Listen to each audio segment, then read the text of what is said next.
कक्षा 10 विषय हिंदी में उमा मैडम। दिनांक 22/4/2020। बच्चों, बिल्कुल भी ग्रुप में शोर शराबा नहीं करना है और सारा काम फेयर कॉपी पर करना है क्रम से,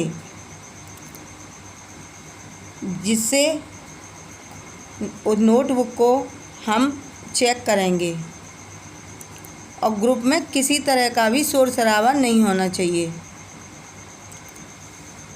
चलो, काल, आदिकाल, भक्तिकाल के विषय में अब तक पढ़ा। अब उसके आगे रीतिकाल। रीतिकाल का सन 1643 से 1843 ईस्वी तक। रीतिकाल का समय 1643 से 1843 ईस्वी तक। आदिकाल के समाप्त होते होते देश में परिस्थितियां बदल गईं।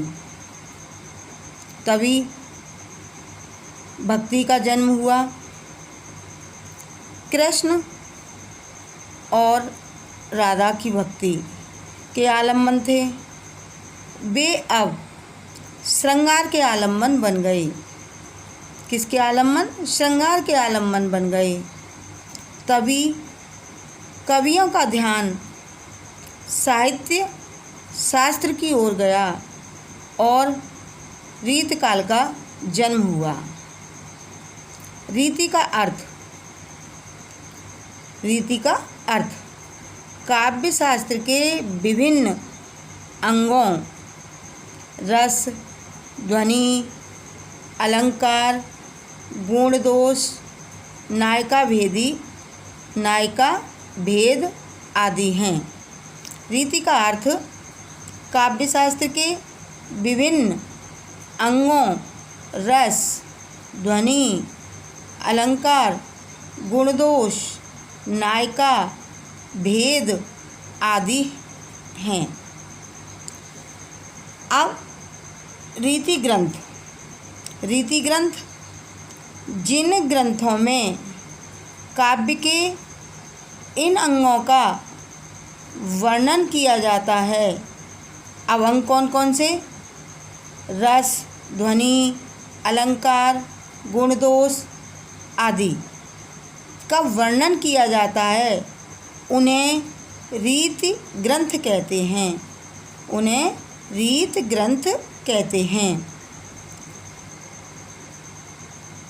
रीति ग्रंथों का दूसरा नाम क्या है? रीति ग्रंथों का दूसरा नाम लक्षण ग्रंथ है। कौन सा ग्रंथ है? लक्षण ग्रंथ। रीति ग्रंथ के प्रकार। रीति ग्रंथ के 2 प्रकार हैं, अलंकार पर आधारित ग्रंथ और रस पर आधारित ग्रंथ।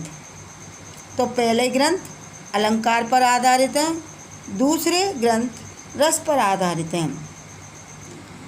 अलंकारवादी रीतकालीन कवि।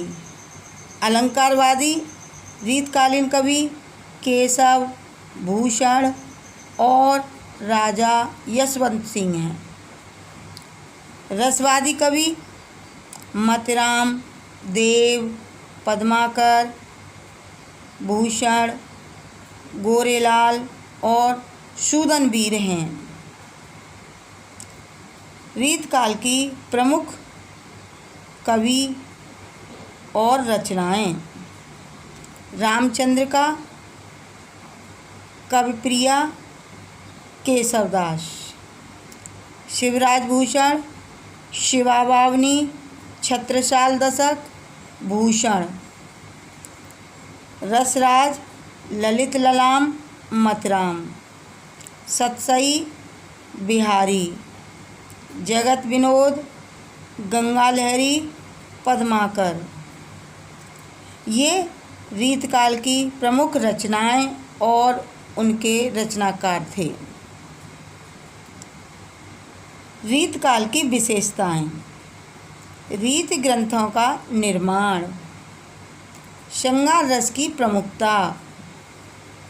सवैया और दोहा छंदों का प्रयोग, प्रकृति का उद्दीपन रूप, आश्रयदाताओं की प्रशंसा, कला पक्ष की प्रधानता,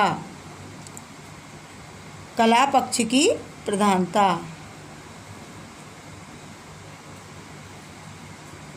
आदि।